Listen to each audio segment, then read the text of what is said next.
Hey now, welcome back to the Deadology Podcast. From Pencil Hill Studio, New Paltz, New York. I'm your host, Howard Weiner. This is Season 4, Episode 7 of the podcast. Today, April 12th, 2026. We're going to time travel back 44 years to the Nassau Coliseum, Uniondale, New York. And the good old Grateful Dead played there. Awesome show from an awesome tour. And I got two tapers joining me for the podcast today. We got Doug Schmel, who you all know. He's been on at least 20 podcasts. Excited as always to have him back on the show. And Mr. Larry Gindorf making his debut on the Deadology podcast. He too was a taper. And we did a Zoom call a couple days ago. We're going to get to that and introduce you to Larry. So April 12th, man, what a great day for Deadology. I've already done podcasts on April 12th, 1970, Fillmore West, Miles Davis opened for the Grateful Dead, and Binghamton 83, April 12th, 83, did a podcast on that one already. And I think I know I was at the show with Doug. I think Larry's with us too. So, it's an anniversary of us being together and enjoying a road trip and seeing another awesome Grateful Dead show. Just Doug was at this April 12th, 82 Nassau show, but it's a tape I listened to so much over the years. So let's jump right into that. Also, April 12th, 78, you got that Duke show, which is you get the great YouTube video of it. Jerry doing the windmill during U.S. Blues and playing drums. April 12th, quite a great day for Deadology. And hey, let's jump right into that Zoom call I had the other day with Doug and Larry. All right. This week on the Deadology podcast, we got a special treat. We got two tapers in the house. One of them you know. His name is Doug Schmel. Thanks for coming back and being with us again. Of course. Hey, everybody. The new guy, we have, this is the first time I've done a Zoom call with two people. We got Larry Gindorf, who went to SUNY Albany with Doug. Larry, what's up? How you doing, buddy? Hey, great to meet everyone. Great to see you too also. Haven't seen Doug in about 35 years, so this is a special treat for me. Yeah, and me in about 15, so but the Grateful Dead is something that will connect us even when we don't see each other, man. It's there, man. It's just, it's such a connection. And these guys are very much part of the Deadology podcast. And as I look at the screen, I see these two faces. They were in my car. We were driving to Hampton, driving to Portland, listening to the greatest jams. We would come with our Maxells, and you didn't put it in a Maxell tape unless it was hot, man. Like it was like the most friendly competition, but we would be listening to the most smoking jams for like 8-10 hours before the show. So sometimes the road trips were as good as the shows. The music was that awesome. And I want to thank you guys for that. And since Doug knows Larry better, for longer than I do, I'm going to let Doug give a little introduction to Larry. And then we'll get on with our featured show, Nassau Coliseum, 4/12/82. Thanks, Howie. Yeah, what a pleasure it is. I'll tell you, when I first came on the Zoom, I saw Larry's face. I was like, oh my God. I mean, literally 35 years. I haven't seen this guy. We were roommates for a while in college. We met freshman year in 1981 at SUNY Albany. And Larry was a great guy. He was a partier. And I just remember he was big into Genesis. And I don't think he knew much about the Dead, but that changed very quickly because there was a lot of Deadheads, who I was living with and in our quad. You had Charles Wolfe, you had Lee Gansborough, you had a bunch of guys who were into the Dead. There was a Stillman, Jeff Stillman. I don't know if you remember him. He was into the Dead. Slowly but surely, Larry kind of caught on. I remember we were trying to turn him on to tunes. We used to do bong hits left and right and then play some outstanding too. And Larry got it, so you could tell. I didn't hear much Genesis after that, but there was a lot of Dead coming from his room, so make a long story short, Larry became a kind of a featured deadhead with the rest of us. And one of his first shows was during this tour that we're going to talk about, a show from Nassau Coliseum. And it just brings back some incredible memories for me, man. Freshman year of college, it was just a blast. We had so much fun. I don't remember doing much schoolwork or going to that many classes. I must have, because I passed and my grades were pretty good. But I do remember these shows and the unbelievable times we had, the friendships we built. Hmm. It was amazing on such a limited budget because we had no money. So Larry, take it away. This is your That's intro. so true. So it's great to see Howie and Doug again. I listen to all the podcasts. They mean so much to me. I've been listening to Doug for the last year or so. I guess you've been speaking of Sure. how, and Yeah, they've two been years ago. wonderful. They've been great, interesting podcasts, and I love hearing your voice. So when I heard you doing this show, it's like, hey, that was day after my first show. I was there. I was at the Nassau Coliseum the day before as a young budding deadhead. Looking forward to my first show. I actually went to a Jerry Garcia band show at the Palace Theater with Doug in November, That's a killer show. 4th, 1981, with the great Oh, Mission that in the was uh phenomenal and show. that was my first introduction to Jerry, and I saw Jerry 2 nights before this at the Capitol Theater Acoustic, and I saw my first show on the 11th. And then I went back to college. Of course, I wasn't touring at that point. It was my first show. A few years later, I'd be touring, taping, doing the whole big thing. But so anyway, I'm excited to talk about the show and be here with Doug and Howard. Cool, man. Glad to have you. Hey, just do a quick. I know you play rhythm and guitar. I've seen you with Deadstein back in the day. I think you're playing somewhere tonight. Give yourself a quick plug. Tell us what you're up to with your music. Larry sings and Oh, plays rhythm guitar and a little lead. And yeah, so most importantly, I play with a bunch of friends from college, mostly SUNY Albany buddies and a couple of other people throughout the decades, called Deadstein. You could look us up on deadstein.com. And most importantly, for anyone who likes to play the music of the Grateful Dead, I kind of have an awesome songbook on how to play each song. It carries a band through. How to play each song, and it's a great reference for anyone learning and wanting to play Grateful Dead as a band. So go to deadstein.com and look up our songbook. I can't recommend it enough. It really hey, helps you people just Hey, jam Grateful that, Dead. that hit me because I'm learning to play piano. I've been playing for about 2 years, so I could probably steal a few chords on how. Oh How yeah, yeah. it's a great thing for you, Howie. You'll love it. That's cool, man. I'm psyched to go there. So, hey, let's jump into this show, and we'll do like a little lead up to the April 12th show. My first show, that this is a key tour for all of us, man. And like in a lot of ways, that was the first time I saw four shows in a tour. Doug, how many did you see this tour? Like six or so, or yeah, let's see. Well, unfortunately, you know the story. I missed the show from the Spectrum on April 6th because of the Ooh, snow. yeah. The snowstorm? story, it snowed a good 18 inches in Albany, and I wanted to go to the show. I knew how he was going. I just couldn't make it out of Albany. We were literally Uh-huh. snowed in. Turned out to be a phenomenal show, one of the greatest shows of the year. And I was a little bummed, but you know what? We then had the shows in Nassau, and the show we're about to talk about, the 12th, might be the second best show of that tour. It's such an unbelievable tour because it also has the Glens Falls show that we all went to That might Hmm. two be, nights yeah. later. How did we do that? Went to the Nassau show, somehow had the fortitude to make it back to school, go to classes, whatever we had to do. And then Yeah. we hopped on that party bus and Yeah. went to Glens Falls to see that show, which we discussed, a couple of years ago, Howie. Unbelievable. And then you have the Providence show from the 15th. We were there too, weren't we? You How were did we there? do that? I wasn't there.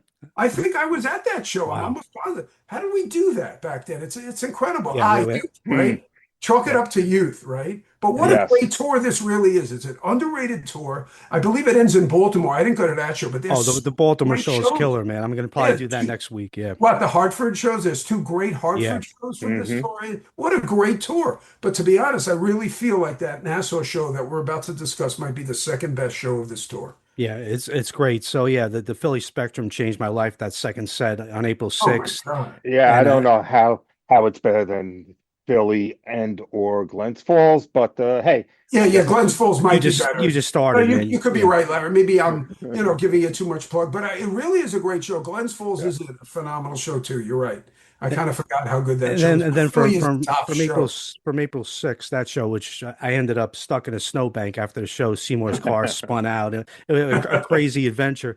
Then on April 9th, we go to Rochester. Me and Doug. I Was it forgot April? about that. We went to great story. Can I tell the story? We were plotting this show the night before at a Passover Seder. It's a true story. I was at my uncle's house at the time. It's an apartment in New York City.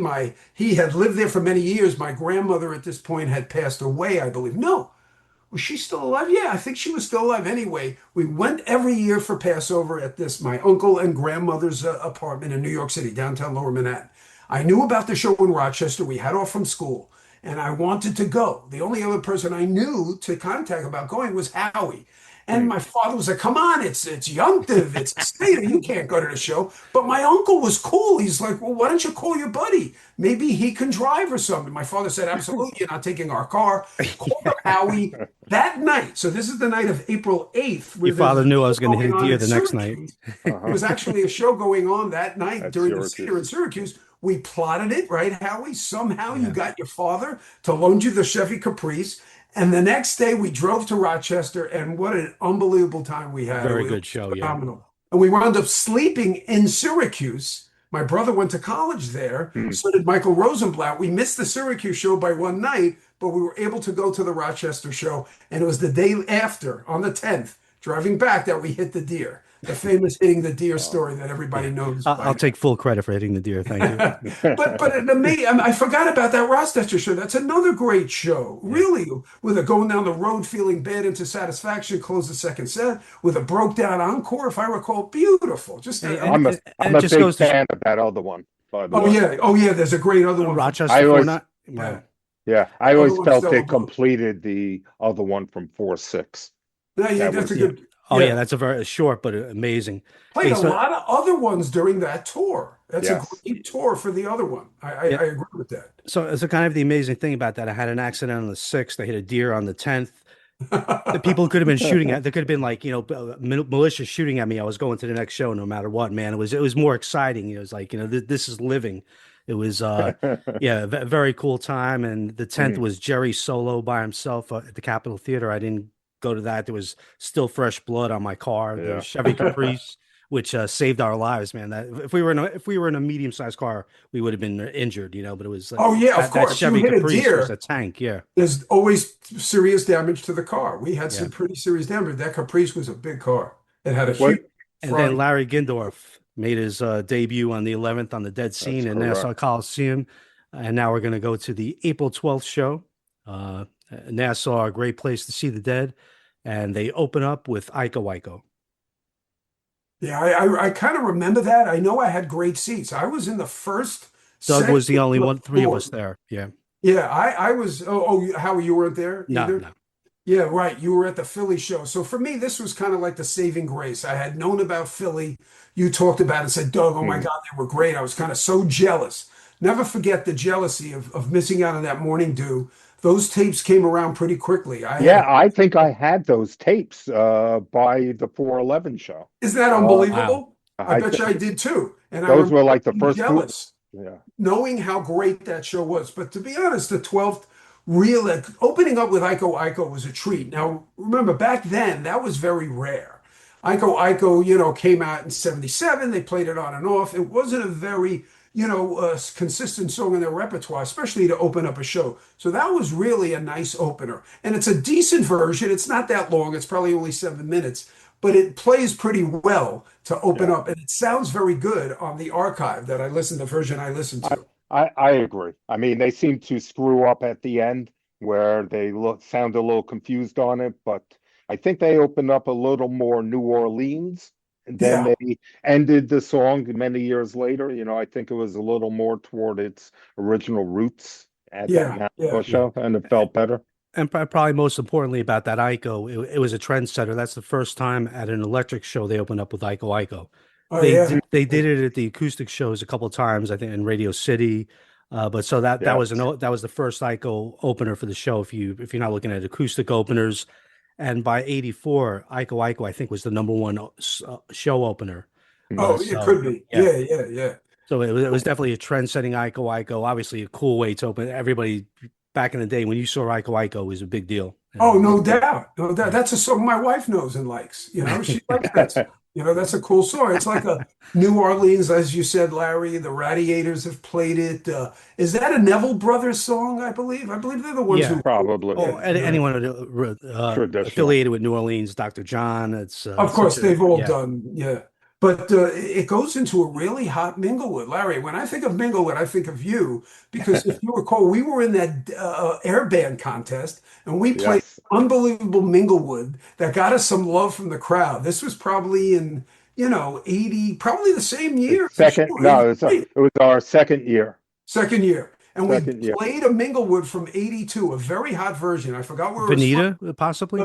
It could be because there's a hot Minglewood from '82 that Howard you know very well. I forgot which show, but it was amazing, and we got some love from the crowd because Yeah. people got into it. I played Jerry. I had a pillow in my black T-shirt to portray Jerry's girth, and I was hitting some notes. And I'll tell you, this Minglewood has some great notes in that first lead-up jam. It's It really, does.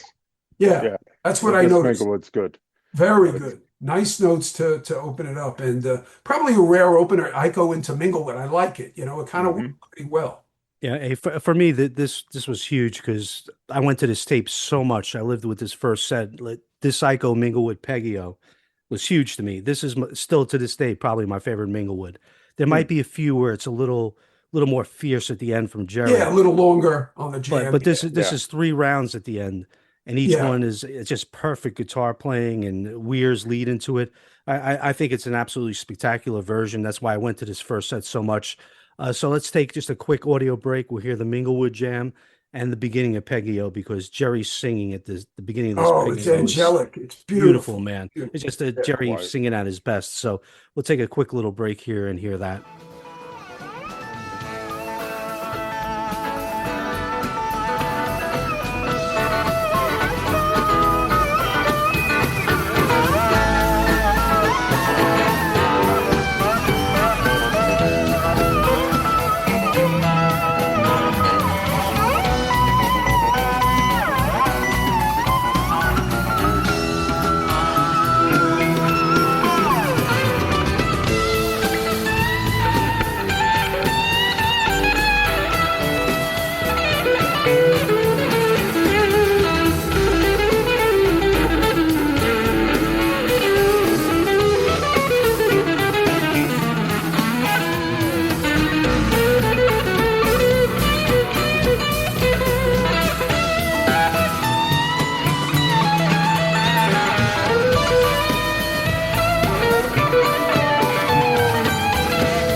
Texas.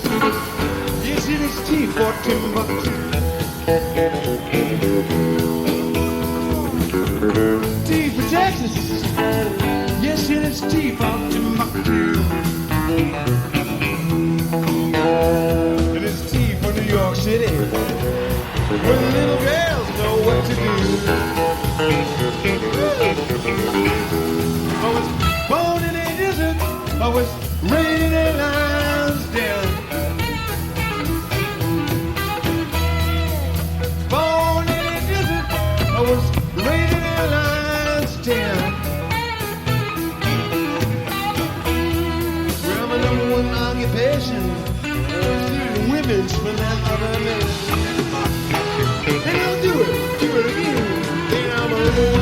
motivation to the limits of a man.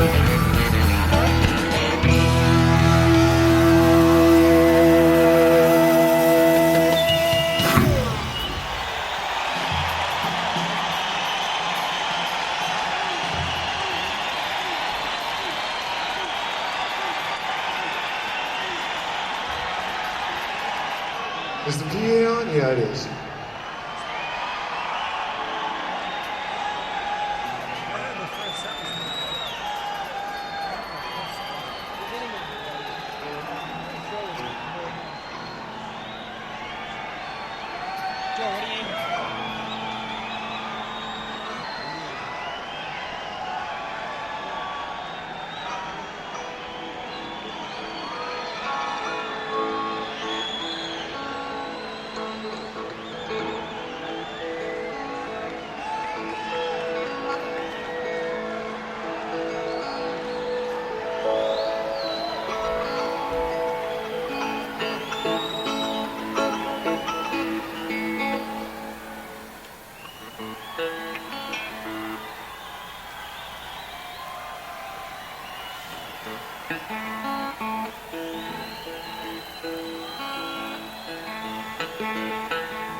As we rode out to Venerio, our captain fell in love with a lady like a dove, and he called her by name, pretty Peggy O. I'm stepping down the stairs, pretty Peggy O. Come stepping down the stairs, pretty Peggy O. Come stepping down the stairs, combing back your yellow hair. Bid a last farewell to you, William O. Will you marry me, pretty Peggy O? That's great stuff. That is Yeah. really great stuff, man. That Peggy O. I'll tell you this, the jam is, am I wrong? Is there more than one jam? Does he jam twice? I think that he stops and I comes don't back, think or it's so. just, yeah, it's just one jam. Just one Okay. on this. But I remember listening to this the other day with my headphones, and the singing was just like perfect. Yeah, And it's really sound quiet. quality, it was great. It was great. It reminds me, and we'll get to that later, obviously, the second set, Stella Blue, very similar. It was a nice quiet patch with some great singing, and it just sounded really nice. Jerry's voice was never better than I thought than in '82 than at this show. He just, I can't explain it. He just sounded great, you know? In '83, his voice definitely took a turn for the worse, and that was more just like a physical condition than anything else. As you go along, you're Jerry Garcia, you keep getting better as a singer. So Correct. 82 had that. For me, it's the best year that he ever had. Even though there are a few off moments in '82, but like he was just getting better and better as a singer, and his voice still could carry it.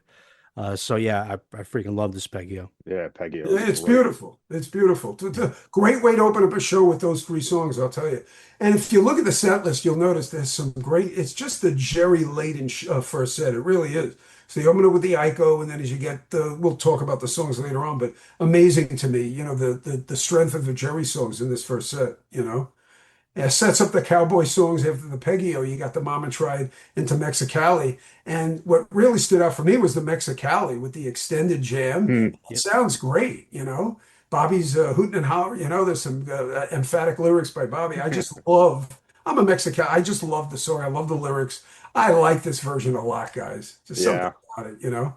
It was called. I- Go ahead. Yeah, I, go I ahead. apologize. Yeah, I think Bobby sounds great on this show. You know, his guitar is getting a little fuzzy and a little out there, but I think it's right before it gets a little too out there. And the sound of his singing, his exuberance, I think he's thrilled to be at the Coliseum with all the crazy Long Island deadheads. And you could really feel Bobby taking that energy and pushing it forward in his own Bobby way. It's great. Yeah, that's a great point, Larry. Yeah, Definitely. it I comes think, through on the tape that I heard, the soundboard yeah, that I listened to on the by archive. 82, I think you really Bobby's coming into his own 81, 82, and you could hear it in his voice, man. Like, Jerry was always kind of there. When I listen to Bobby in the early 80s as compared to the 70s, he's just singing with such confidence, like he knows he's the Mm. man.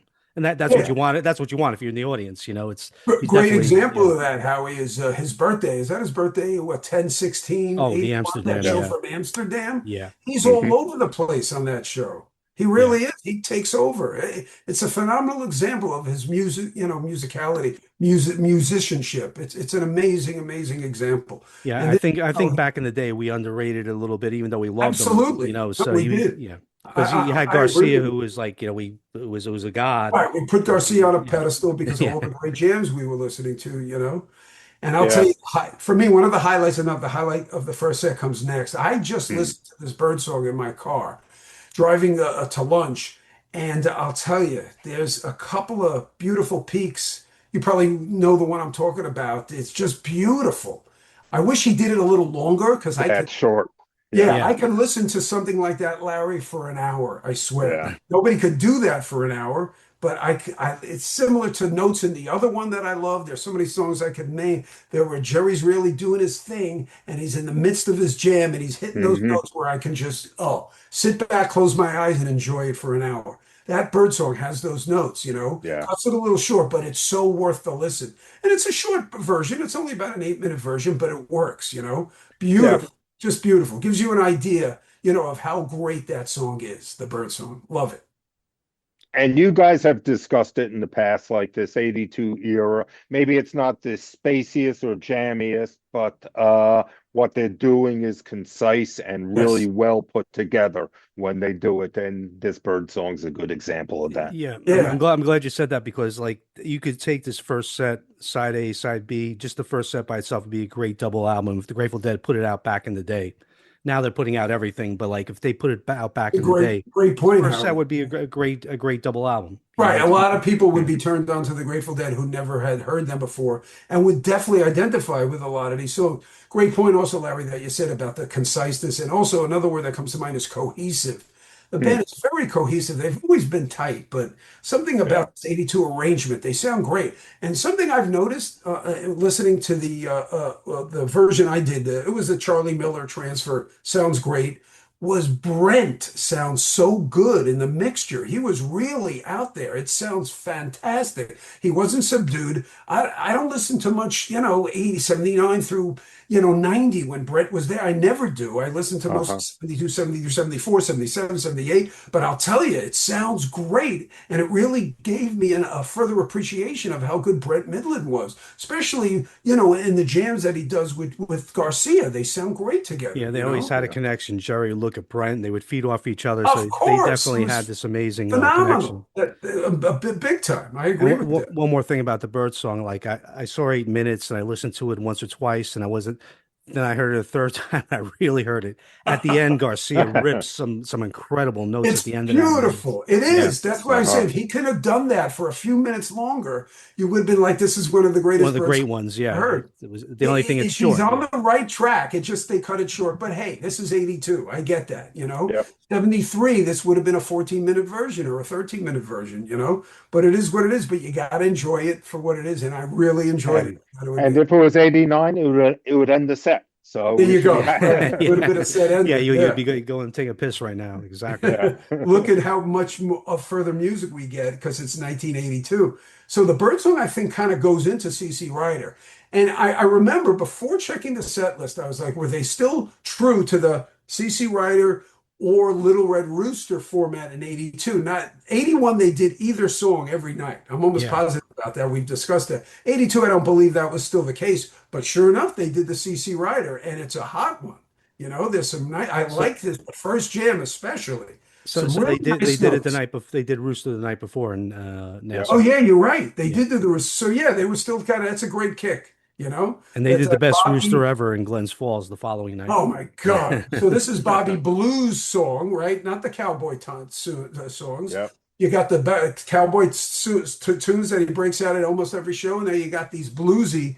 Rooster's a great version, and CC Rider's another great example of Bobby's blues. And I'll tell you, it works. I've always liked CC Rider because of the jam in it. There's always a great jam, either the first one or the second. Sometimes one's better than the other. This one, I like the first jam a lot. It was hot. Yeah, it's great. I always found it interesting that they would do that in Minglewood same time. They feel Yeah, very similar. similar, but I agree. they were doing it back then. I'm looking at some other set lists, and it's not that odd as I would think it is. Right.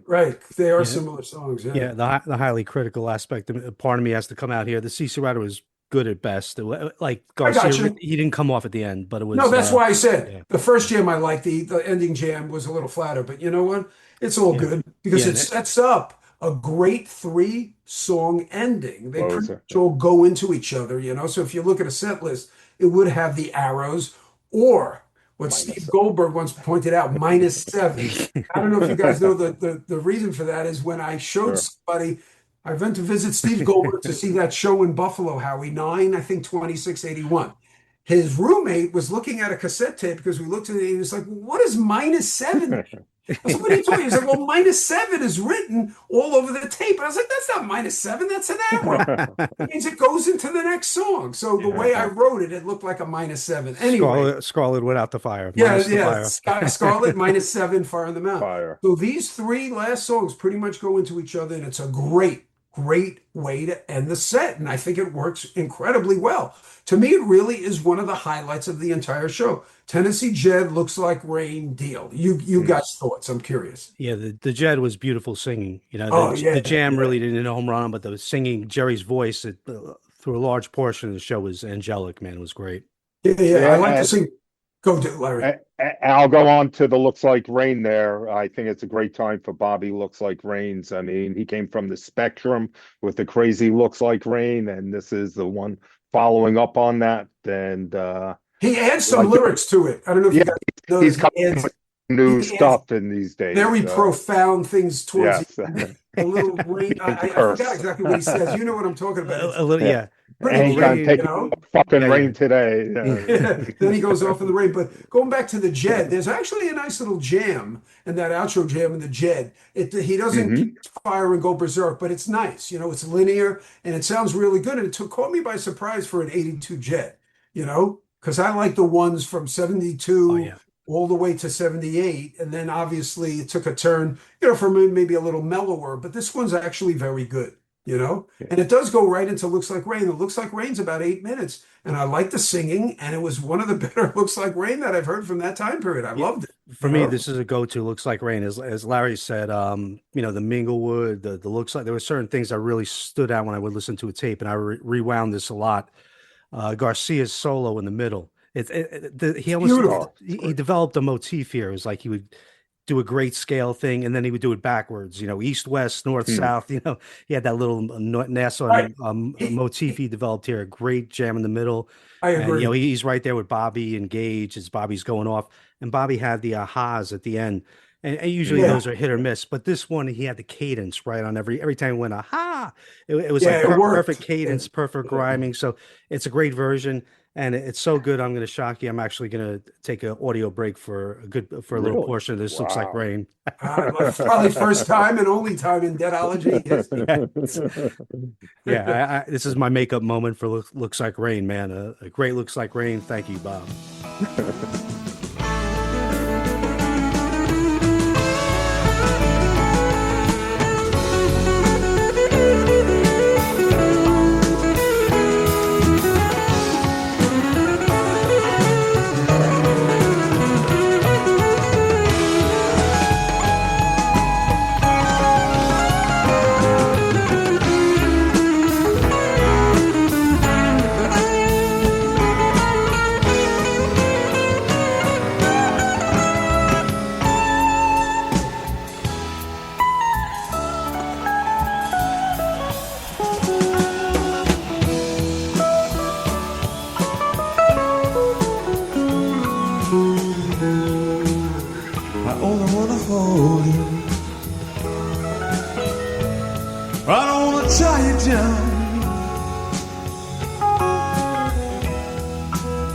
Well, fits you in the lines I might have drawn.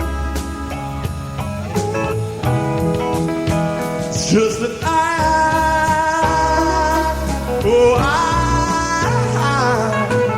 I've gotten used to having you around. My landscape would be empty if you were gone.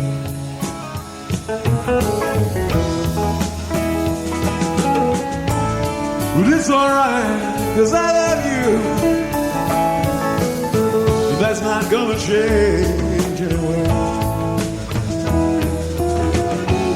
Run me around, make me hurt again and again.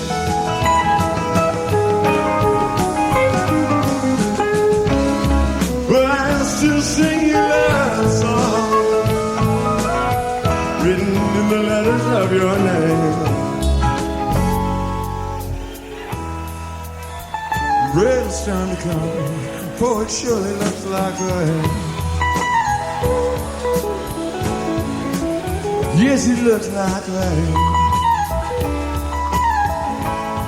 Surely look like rain today.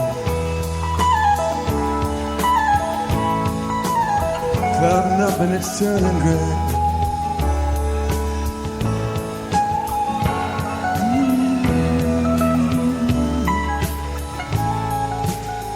Here comes the rain.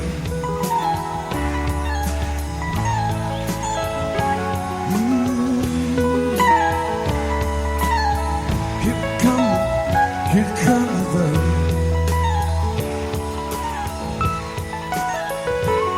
He's singing to each love a little rain must fall.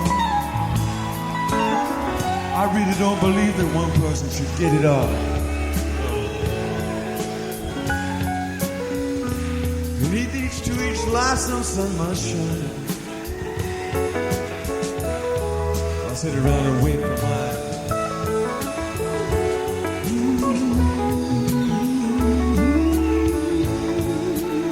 Really looks like rain.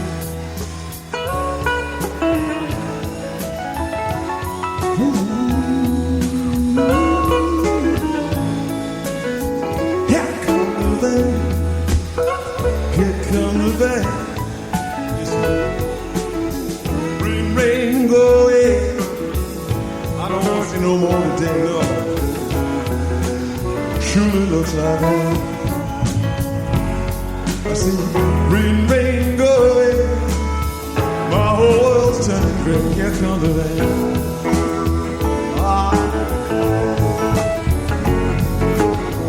Rain, rain, go away. Can't take one more fucking day, no. Go away, go away. Rain, rain, go away. My whole world's turning gray, gray. Like rain and it feels like rain, Lord. Here come the rain. Here come the rain. Oh, it looks like rain, it feels like rain. Oh, here come the rain. Here come the rain. Looks like rain, it feels like rain. Oh, rain, rain, go away. Go away. Love to the rain. It's like rain and it feels like rain. Here comes the rain. Here comes the rain.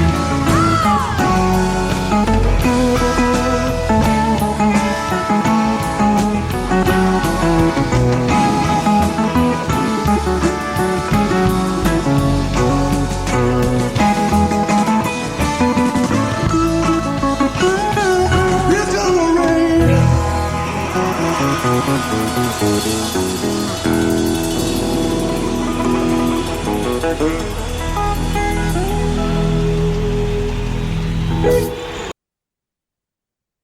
All right, That's we're good back. stuff, We're back, I'll tell man. you. Back to All right. reality, man. That's great. Out of Yeah, I'll tell you that. 41282 for a second. That middle jam, Howie, you're right. He was on the way to making that an epic middle jam. He just at the end, instead of hitting those very short, sweet, like a staccato, that they call them notes, he kind of backtracked, but it still works. Some of the looks like rain, he really saves his best for that very last portion of of that middle jam. I tell you, and I look forward. Some of those are incredible. Yeah. Where you just close your eyes and he's hitting these beautiful notes. Nobody understood, the theme of that song better than Garcia. That jam that he thought of. I mean, that's just his creativity. Always worked for me in that song every time. The total blues song, but Yeah. sometimes it didn't come off like that. But yeah, it's really just a classic blues number. And yeah, so we all agree that's a pretty hot Looks Like Rain. And we're many songs into this. We're up to about song 11 here, and we get a deal to close the set. Oh my God. Yeah, this deal took me by a little surprise, I got to admit, because 81, Howie, you and I discussed and I think listened together in the car the last time I was with you, you visited me. We listened to that show from the what's it in London? The 321 Rainbow yeah, Theater? yeah, one from I don't it was the last Dave's Picks that came out from the Yeah. Rainbow Theater with this unbelievable Looks Like Rain deal. It was incredible. The deal is amazing. That was really one of the first ones. They started it, I believe the first time they ever extended the jam at the end was like 11:30:80, which is a famous show also with Dave's Picks. Yeah. A great show, phenomenal show. The one from the Rainbow Theater, they really extended the jam, and it's unbelievable. It's one For of that the time greatest period, yeah, deals it's really I've long. ever heard, especially for that time period. This one from 82, I didn't think that they would really extend the jam as much as they did, and they did, and it works, and it's a great jam at the end. I just heard that. That was the last song I heard in preparation for this podcast. I'll tell you, Howie, I thought it was exceptional. A little short. Obviously, he could have extended it. He cuts it a little short, but he hit some nice peaks, and I was pleasantly surprised. I really was. I didn't expect it. It was great. Definitely. It was good creative flow for sure, Larry. I was gonna say on this show also, I think you really hear Jerry's Tiger guitar really growling nicely, with the distortion that he turns on. It's not too loud, but it really gets you in the jowls, Yeah, like yeah. when he plays it, and you hear a lot of that in the deal, as well as the Looks Like Rain lead that you were talking about, the first Looks Like Rain lead. So, well, I Yeah, mentioned well, that. I agree, Larry. Also, you hear it in the second song of the second set, which we'll get to the Sugaree, which Yeah. we'll soon. You hear that Yeah. too. And Just by the amazing. way, Larry knows what he's talking about. He's a real guitarist where me and Doug are in the fantasy We're realm. air guitarists, right? But we're We're pretty good. we're pretty damn good at it, but we Pretty are good air air. guitarists. So yeah, that deal caps off to me an exceptional first set. I mean, for 1982.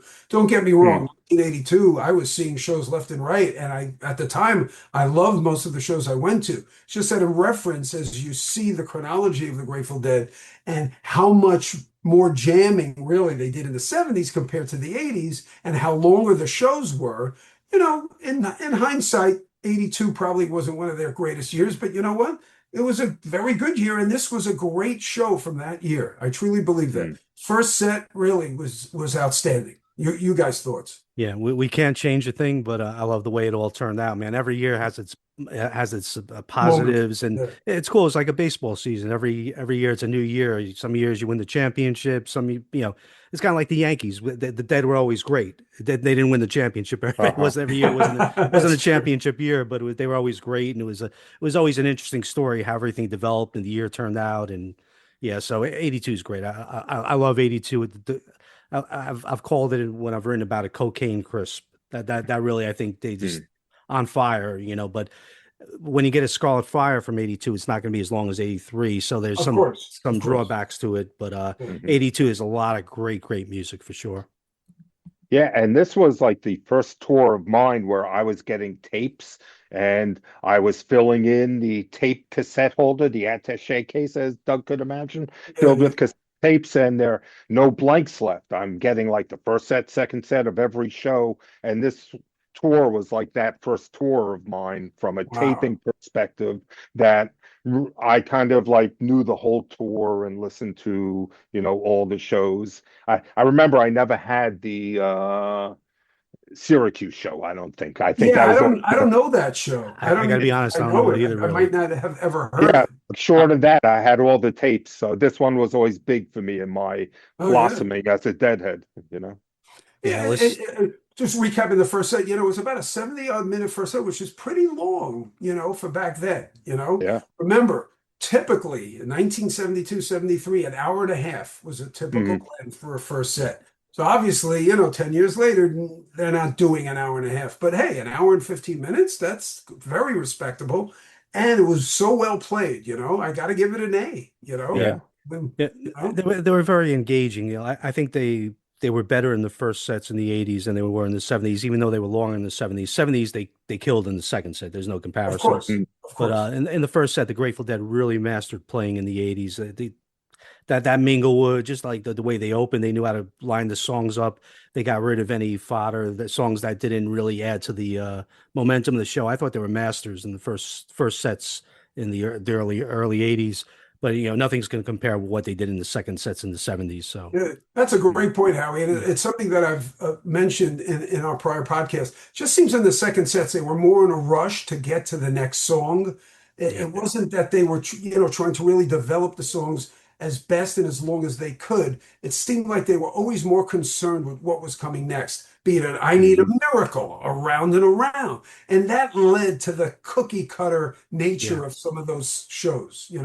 That was the only problem. They ran out of ideas. They were stuck in a circumlocucious repertoire where they didn't have many other songs to go to. You know what I'm saying? And it just, they were in a goofball situation, Hey, Howard. they put the pressure on Mhm. themselves because they had a different show every single night, and it wasn't like the 70s where they would play Morning Dew one night, they would play it two nights later.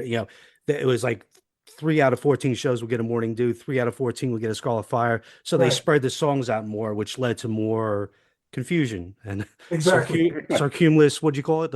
Circumlocucious. I forgot what I said after that. But that's a Uh, great word. I read that in a review of the Grateful Dead. I swear to yeah. God. Circumlocucious. It means circular and. But Uh, anyway, yeah, that point is that's a great point, Harry. The first sets are much better to me in the 80s than the second sets. In the 70s, second sets are incredible. I love the first sets, don't get me wrong. Some of those 72 shows in Europe with Pigpen, some of those first sets are incredible. Yeah. But second sets, that's where the magic is in the hmm. 70s, no doubt, Yeah. especially 72, 73, 74. Magic. You didn't have any stop signs like drums coming up, or it's like 4 or 5 Right. songs. The drums is coming, so we got to get out of the way for the it was just free Yeah. flowing 2 hours of madness. So, Hmm. second set, your thoughts, Larry, on the beginning of the second set? Very interesting, right? Yeah. Hey, the fact that they play an Ico to open and then Women Are Smarter, I Incredible. always, I always looked at that. It's like they're the same song. Yeah, They are. Bob sings one, Jerry sings the other, but to me, they're the same song. I always thought this was just a redundant thing, but listening to it now, it's Yeah, it kind of worked, right? yeah. Oh, I mean, they're both kind of newish at the time, you correct. know. yeah. Picture being in the April 12th, being there. You don't know Women Are Smarter really. You only have a certain Yeah. amount of tapes. Women Are Smarter is new to the lineup, and they start playing it. You're like, what the fuck's going on? They played Ico already. Yeah. Yeah. Yeah, very similar intro, yeah. And I'll tell you, it's look, that song is a throwaway song, it's hard to get around that fact, but it worked, to open up the second set. I'm sure people were dancing. I don't remember that specific moment, but I know I had great seats. And I was right in that first section on the floor, and I'm sure I was dancing.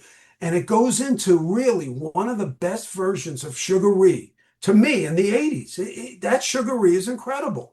Howie, I know you were a Sugar Ree savant, if you will. Yeah.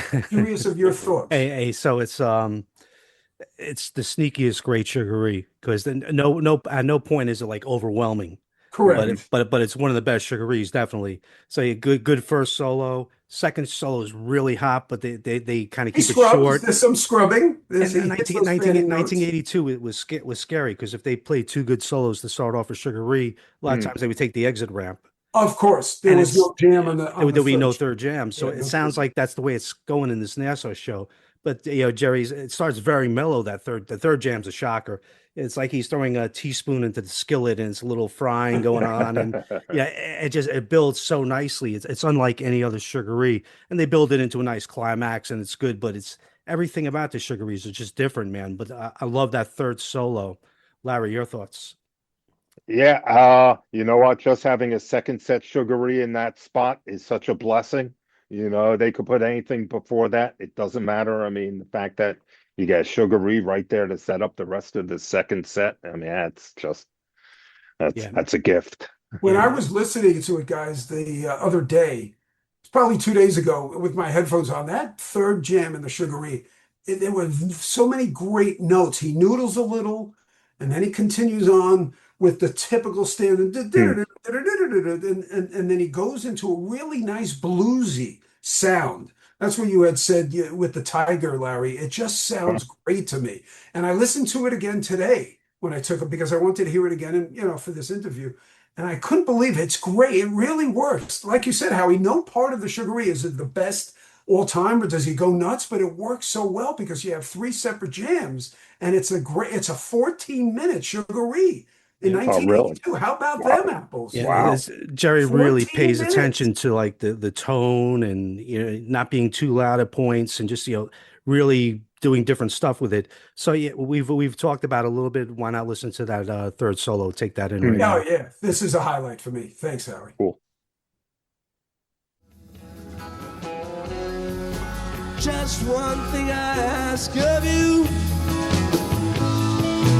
Just one thing for me.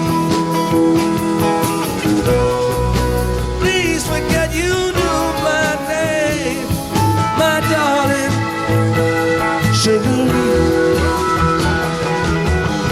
Shake it, Sugaree. Just don't tell of you, oh. Shake it, Sugaree. Just don't tell of you, oh. Shake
Shake it up now, sugar. I'll meet you at the Jubilee. And if that Jubilee don't come, maybe I'll meet you on the road. Just one thing I ask of you, just one thing for me. Please forget you knew my name, my darling. Shake it, shake it, sugar. Just don't tell them you know me. Shake it, sugar. Just don't tell them you know me. Shake it, sugar.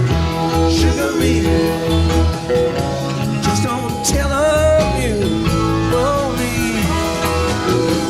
Shake it, sugar. Just don't tell them you know.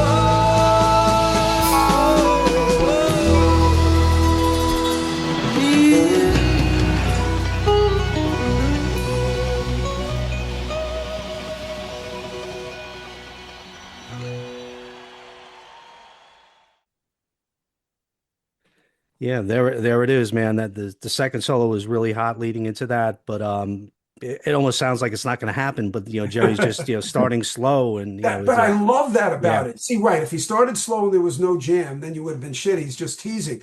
But there really are some great notes, and then he hits some of those notes that I like. I just think in my mind like a bluesy, overture to it, and it just works. God, that guy was so creative, in so many different ways. And to be in the Coliseum and to play that soft to start the jam off, just like that like touch that was takes so light. balls. Yeah, It's such a raucous New York City crowd.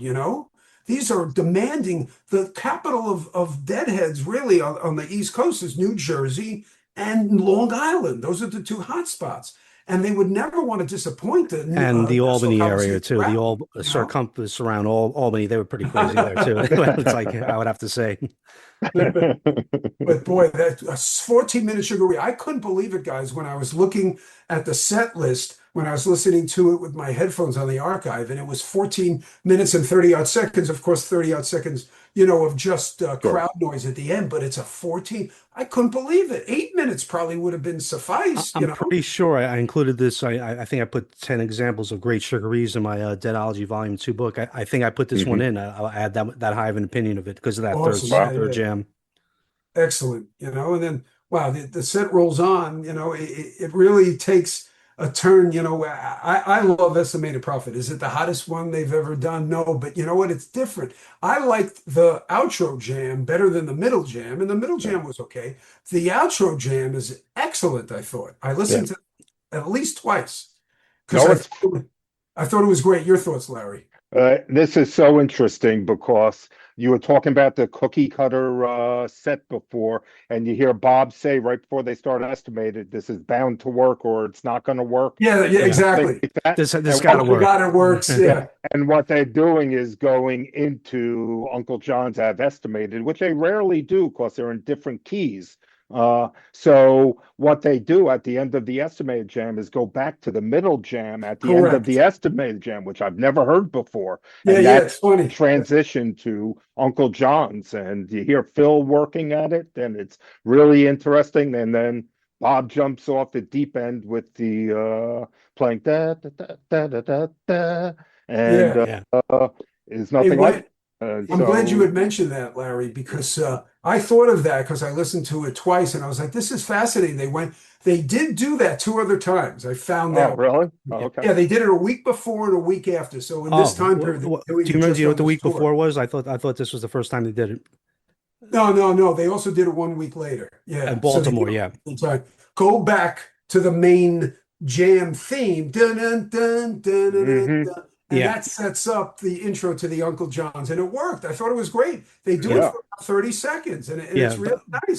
Bob says, we hope it works, and it worked. Larry, you heard it the same way I did. I think Bob was knowing that they were going to do that. Yeah. So because I was reading some comments and somebody said that Bob had just smoked something and that's why he did it. I thought it was because he went to the back to the middle jam Yeah. at the end. So one cool thing about that, it's a good estimated. The best part is that ending where Yeah, they I go back agree. to the middle, the between verse jam. They do this in Baltimore a week later. It's Oh, okay. spectacular, and Oh, they wow.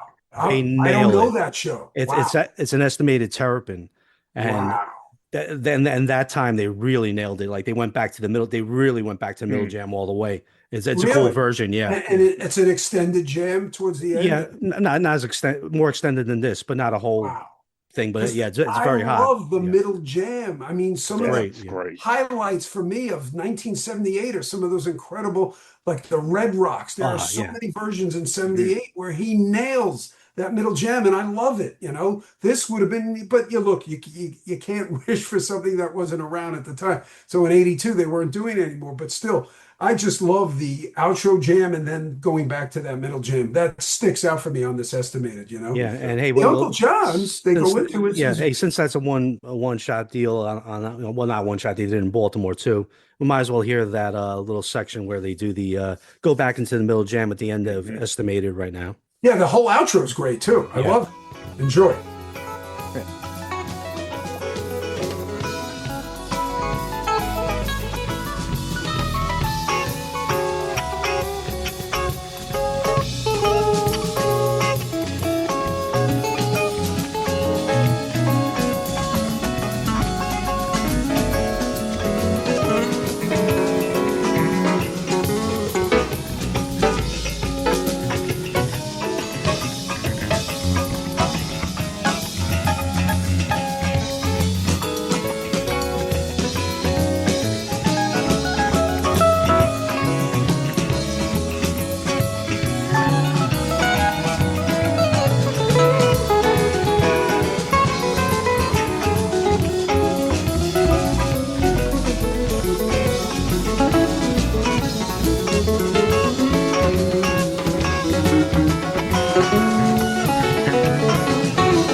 Yeah, so this was like being in my car with Doug and Larry pretty much.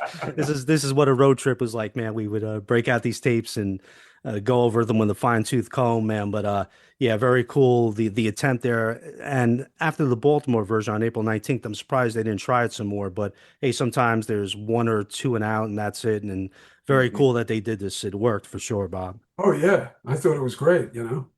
And the Uncle John's is short, but it's very good. He hit some nice notes in the middle jam. And it's such a great song. I love Uncle John's, man. I really do. Coming out of Estimate is a little different, you know. It's great. It works.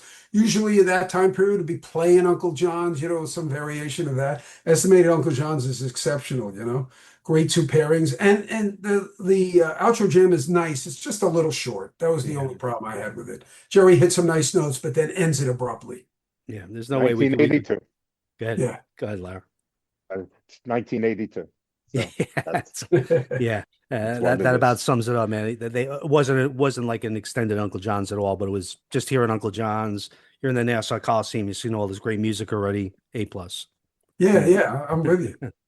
And then, you know, it's funny, I did not listen to the drums because I really didn't have enough time when I was Shame. walking around the neighborhood. So I kind of skipped the drums. heard a little of the space, and the space goes into the other one. There's a lot of hints in the space. The other Yep. one, there's some other hints that I heard. There's a Spanish jam hint. It Hmm. sounds really nice, I'll tell you. Yeah. Yeah, Uh, I'm a big fan of those 82 other ones. I love the one from 4/6/82. It's Brilliant. incredibly Yeah. short, but it's so perfect to me. There's one from Veneta in August '82 that is Yes, spectacular.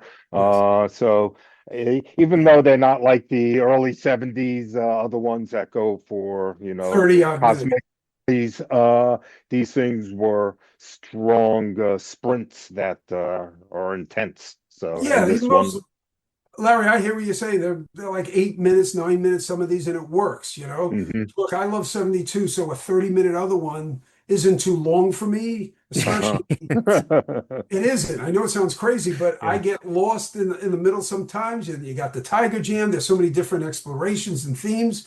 And when they go back to the main theme at the end, that sometimes that's where the magic is for me. Mhm. You think of Bickershaw. You think of the one from Frankfurt. Oh my God, that was released, as the 100-year hole. Though to me, those are the best other ones ever. Yeah. But these 8, 9 minute versions are great and they work, they do. Jerry gets down to business pretty quickly. I like it. Yeah, Mhm. it's powerful. The April 6th one I think is like a little tighter. This one's good. But the weird thing again is on April 6th they went escaping through the lily fields, and they didn't do the Spanish Lady Comes to Me. Same thing happened here. Correct. He did the Correct. second verse twice. He's like, I'm gonna Second say verse it again. twice. I'm gonna Yeah, yeah. He did it's a say great, that. Let's try this again, something yeah. like that. Yeah. Yes, And it was interesting. I thought I missed the first lyrics as I'm listening to this. It was this morning. Huh. And I was like, huh, did I miss it? And I was like, no, I heard the whole other one. He just started with Escaping Through the Lily Field. And sure enough, they played it. There's some nice jamming in between the Oh, two lyrics. definitely. Yeah. It's unfortunately it's a little short, for my taste, but very interesting. Phil gets Yeah. involved. For the most part, that's the most Phil I've heard in the show. At least he's more Hmm. prominent in the mix during this other one. Hit some great notes. And Jerry, there's a really nice, like a darkness type, what I call, where they stop and then they go back to the jam. And it's really, really pretty. And to me, it just sets up for me the best part of the second set, the Stella Blue. Not to rush our discussion of the other one, but it's just phenomenal to me how they go into Stella Blue and they don't sing the lyrics for a good 2 minutes Yeah. because they're just playing the melody, and it is spectacular. It really is. I couldn't believe it. I'm listening to it this morning, walking around the neighborhood, and I was blown away. It is gorgeous. If Yeah. you didn't hear it the first time, you'll check it out. It's just beautiful. It's amazing. Jerry's just hitting these perfect notes in tune with the theme of the song. You know the lyrics are coming, yet they don't come yet. Each time I was about to say, the lyrics, Yeah. it's just to me amazing. One of the highlights of the show. So, Yeah. so let me ask you guys, that Stella Blue where he does that, does he do that anywhere else, or kind of like the Estimated Prophet? Of course, I thought that was the only time I heard anything like Yeah, that. you could be Stella right. Blue. I've never Yeah. heard him take that long to play the melody without the Yeah. lyrics. That's the I only could time I I've could heard tell you him one do time he that. did something like that. It was in Worcester, but it was because he forgot the lyrics. It took him about Oh. 3 minutes to get the first, but you could hear he forgot the lyrics. This one was an intentional. Yeah. Exactly. It was Yeah. definitely intended. I'm waiting each time for all the years come by and it never came. And I'm like, this is working for me. It This was a is beautiful intro, exceptional. man. Yeah, it's phenomenal. And the outro jam is beautiful. It's not as long as I would have liked. It's not the hottest one ever. But you know what? It works and it's very pretty. And again, you Hmm. said, Larry, the sound of his guitar is exceptional. It Hmm. just sounds great. His singing is great in this. Howie, you and I discussed the last show we discussed was the Springfield 73, Yeah. 328. And I talked to you how I lamented the fact that Jerry always screws up the lyrics in Stella Blue. One lyric or another, he mixes them up he sang it, I think, perfectly in Yeah. this version. It's Perfectly. perfect. You're right. Yeah. I was And listening to lyrics the other day. They were that's an gorgeous. A+ for me because I love this song. I do. And I sing the lyrics along when he does, and I just don't want him to flub them. And he didn't in this one. And I was like, this is this is an It A+. was funny. He didn't flub, but there was one point where he said the word when all the Yeah, cards are yeah, down. yeah. Like he didn't say, he was You're almost right. off on it. It was like a You're little. right because he probably forgot it. It came to Yeah. me. when all the cards are down. But boy, what a beautiful Stella Blue. Oh, it's great. It's That it's beginning one of the best that ones beginning after intro was gold. 1978 Yeah, you'll ever and that hear, you know? and then also the jam at the end's pretty good. Not in like the panicked like Right, but ripping, it's but it was pretty. beautiful. Yeah, It's a good definitely. 2 minutes and it's just a Yeah. beautiful melody, great I sound. thought at this point in the show Jerry singing had been great, but he lost it a little during the Stella. It seemed like he was getting tired vocally at this point. Could be right. Yeah, He really loves the song. I think yeah, I know I said this before, but purportedly he's been interviewed and said that his favorite Hunter and his collaboration was Stella Blue. Yeah. And you could tell he loves the song. He pours his heart out every time he sang this song. Every time. yeah. Yeah, Love it. I just wish some of the jams at the end were a little longer at the end in the 80s and stuff. I He get you. definitely cut it a little short, but Oh, no doubt he did. I there's was nothing expecting. when he hit that Stella jam at the end and it's hot. It's almost as good as the Morning Dew. No, you're right. You're right. Yeah. Yep. There's nothing like it. There's some unbelievable versions from 77 and 78 that'll blow your mind, and that's the heart to me, the height of Stella Blue. But this one, 81 too has some beauties. right, 81 has some. This one is beautiful, beautiful. Yeah, Couldn't definitely. believe how hot it was, guys. I was crying.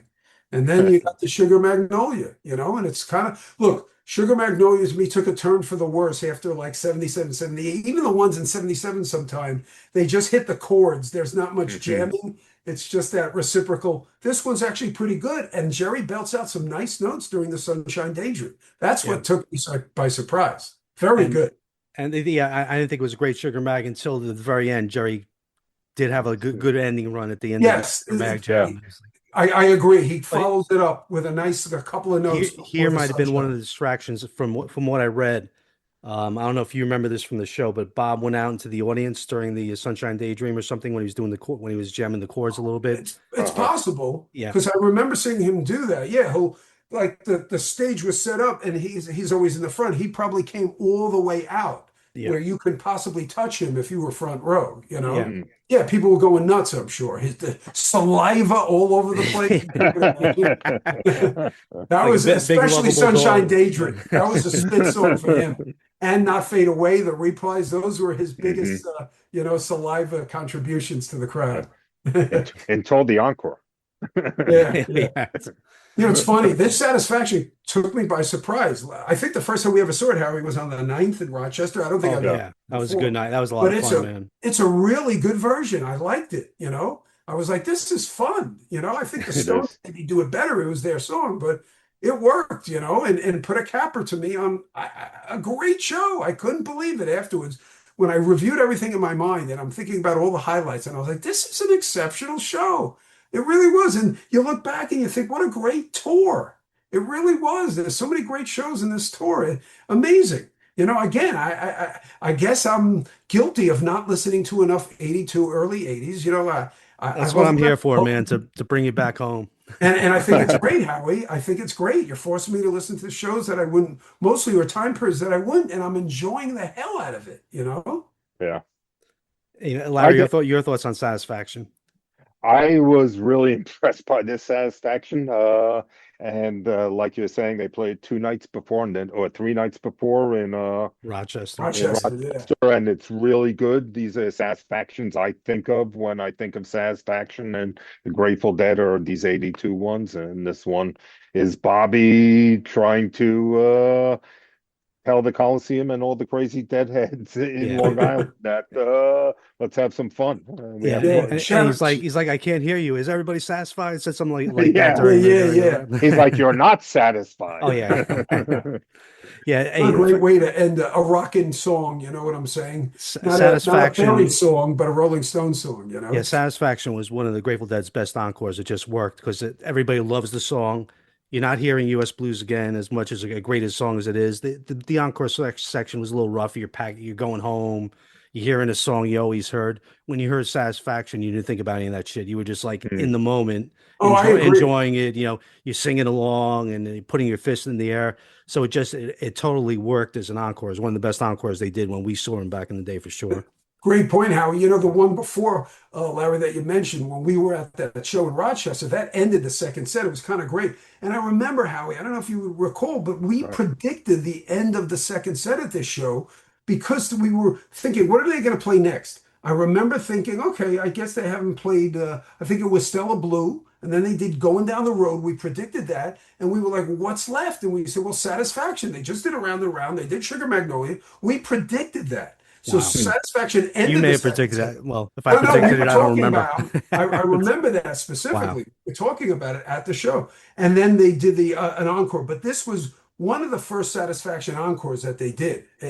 Pretty sure, and it works. It's just you make a great point, Howie. What a rocking way to end the show and for people to leave the Coliseum. Phenomenal. You think of great encores, you think of Chuck Berry. You can do it Around and Around. Obviously, a Johnny Be Good. This is a different take. This is a Rolling Stone song, and they nailed it. Nailed it. Yeah. Yeah, no, definitely a great show. Great set list, great playing, 82 playing for sure. It's not like 83 where you're going to get a 30-minute Scarlet Fire or anything like that, but Exactly. this is a typical great 82. And this tour, I think I'm going to do the Baltimore show next just to get the full impact of this. This is a great tour. The Philly Spectrum second set is killer. The that Rochester show we saw was awesome. I don't know the Syracuse show. This show, Glens Falls, that first set, killer, Oh my man. God. It's like five of the greatest versions the Grateful Dead ever played in one set right there. So it's Yeah, yeah. And the next yeah. night's Providence, you got a Scarlet Fire. Isn't that the Morning Dew from Providence that you were No, with Yeah, Truck 84? and Do.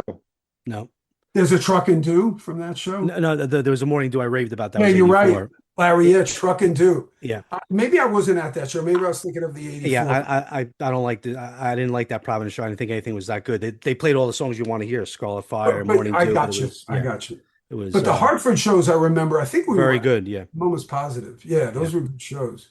And then Baltimore, I wasn't at. But yeah, you're right. This is a yeah. spectacular tour. I think you guys are going to want to listen to the next Baltimore podcast I do. I would put that as the second best show of the tour. I think it's that good. Wow. It's that Wow. good. Oh Yeah. yeah, I'm gonna look out for that. Yeah. Great job, guys. That was phenomenal. I'll tell you, it brings back for me some incredible memories. Yeah. Again, Larry, I just remember we were either at the show the night before together because I know Uh-huh. and Howie Heitner, I remember driving us. I kind of forgot his name, but I thought it was Howie. Remember the Yeah. guy had a beard, nicest guy in the world, but he was Quiet. very cheap with his car. We were always trying to get him to drive to shows, and he was like, well, I can't do that. I just drove. I'm a little light on gas. And, Uh-huh. we were trying to get him to go to more Uh, shows. He was a huge Jimi Hendrix fan. I don't know if you remember that. Mm. He was one of the guys that kind of got me into Jimi Hendrix, and I love Jimi Hendrix now. I listen to a lot of Hendrix, but I'm not listening Uh-huh. to the Uh-huh. Dead. I love Jimi Hendrix, but he was a nice guy, and I definitely remember being at the show with him and sleeping at his house in Long Island after the show. Wow. Yeah, Wow. yeah. That's Wow. 40. I mean, we're talking 44 years ago, guys. 44 years ago. Yeah. Where That's did the time unbelievable. go? Yeah, it was great Where? going. It was great going to shows with these guys because we were unforgiving. No one was playing Hendrix when we were in the car. It was That's true. anything but Jerry. That's true. You were hitchhiking, man. It was like Yeah. Great I point. Great I point. went decades without hearing anything but Grateful Dead. So yeah, Yeah, no, it's true. Larry, if it wasn't for Hendrix, I probably just focus on the Dead primarily. uh-huh. But somebody kind of turned me on to Hendrix, and I got some nice live recordings that sound really good. And that guy is phenomenal. Of It's not course. just his jamming; he's got great songs. The Yeah. bass playing is great. The drumming is great. It's either Buddy Miles or there's no Redding. You got Uh, the bass players. I think it is Billy Cox. It's great stuff. hey, I'm I not going to sit here and say Steve Hackett from Genesis is going to compete with Hendrix. yeah, There you go. But yeah, great having you on the show, Larry. We got to do this again. There's so many yeah, shows that have all Yeah. been together, that is in our strength, in our touring past that, we could discuss, and yeah. I'll dissect. figure out the next time the three of us do a show together will be something we did the road trip for. And make it. Okay. Oh yeah, make it special, Yeah. There's been so many shows like that. It's great. I don't Yeah. even know how to end this, man. Every time we do a Zoom call, it ends automatically for me because it was 40 You're minutes. right. Yeah, we That's got cut funny. off.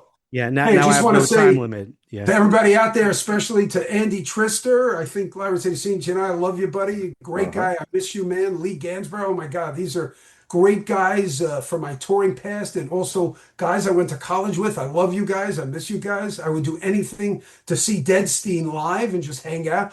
Well, I don't know if you remember, Larry, but you once had me try to record, do some singing for Deadstein. Yeah, you, me, and Lee Jam at Lee's, session. old house. Right? Didn't we do a jam session? Yeah, for sure. It was Like a lot of fun. I just remember that. We had a great time. I miss those if times. you're ever in Jersey, in New York, Well, I go up every year. I actually go to New York every year for a big Comic Con, which is at the Uh-huh. Javits Center. So if you're around, it's usually in October, pretty much the beginning of October, Yeah. first or second weekend. Okay. I'll definitely look you up, and we'll go out Yeah. and hang out, listen to tunes. If you Deadstein's playing, I'm there. I am Okay. there. I got to see the guys, man. So just tell everybody I say hi. I'm You shouting out got to it. everybody. Love you guys. Great podcast, Howard. Yeah. Hey, Larry, thanks for joining us, man. We'll do this again soon. And My pleasure. Doug, thanks as always, man. Everybody, enjoy Nassau 4/12/82. Peace out. Bye, guys. Hey, Doug and Larry, thanks for joining me on the podcast. Great having the both of you on the show and reuniting you, man. It's the first time you guys have got together in the 21st century. I think the last time you guys even spoke was back in the 1900s and 1990s sometime. But hey, just these guys, man, so many shows, so many road trips, and we had everything going, man. We were like in the moment, enjoying the road trip, having a good time, doing whatever we needed to do to get high. But most of all, it was all about the music, man. It was like focused on the music all the way down, playing the greatest tapes we've acquired recently. And then these guys, Larry and Doug, would tape the show. So we'd be listening to excellent recordings, masters on the way home.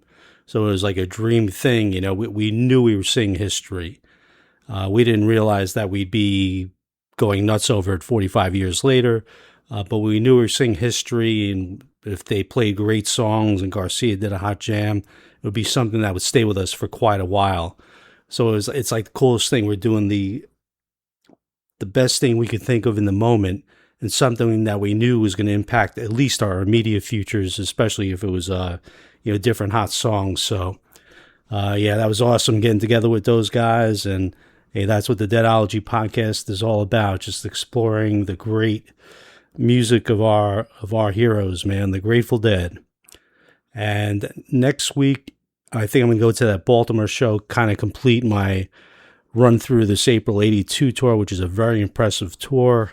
Baltimore, any of you were there must have had an insane time. I think it's a great show, probably the second best show from this tour. And yeah, definitely looking forward to doing that for next week's podcast.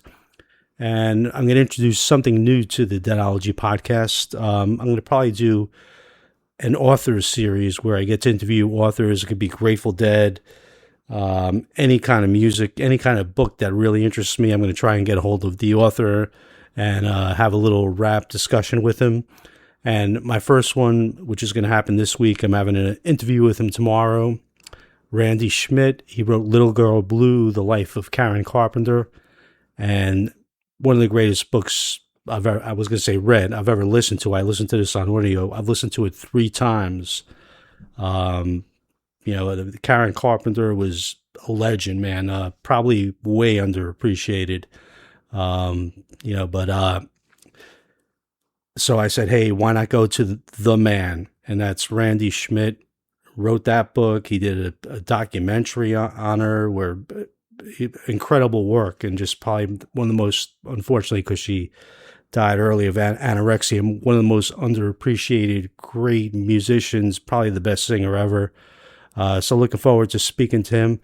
But these little series of talking to authors won't be taking the place of any Deadology podcasts. It will same amount of Deadology podcasts. If not, I'm going to do more than ever, man. And I can't wait to dig in that Baltimore show from 82. So, hey, thanks for tuning in. Appreciate you guys. My website, tangledupintunes.com. Email, catfishgarcia82@yahoo.com. Speak to you next week. Peace out. Oh, and by the way, for the outro, I'm going to play the Satisfaction from the Nassau Coliseum show. Enjoy.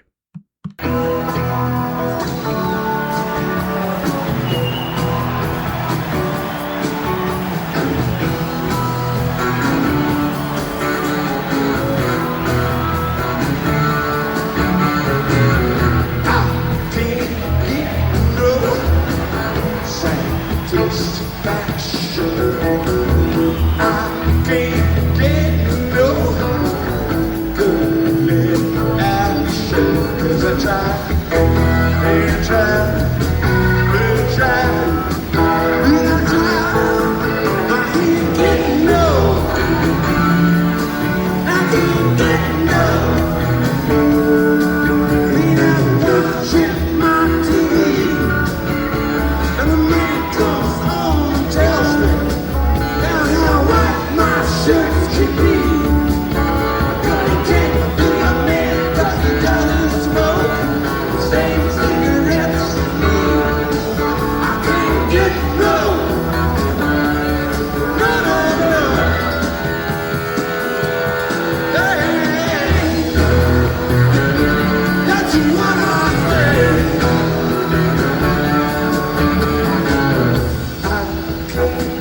Satisfied or something.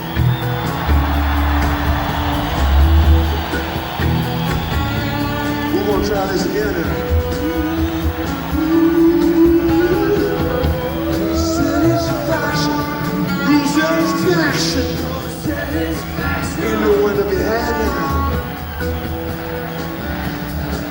But I guess they say that, but he ain't so bad. Satisfaction. You can't get no, nobody gets no satisfaction. That's cause there ain't no satisfaction.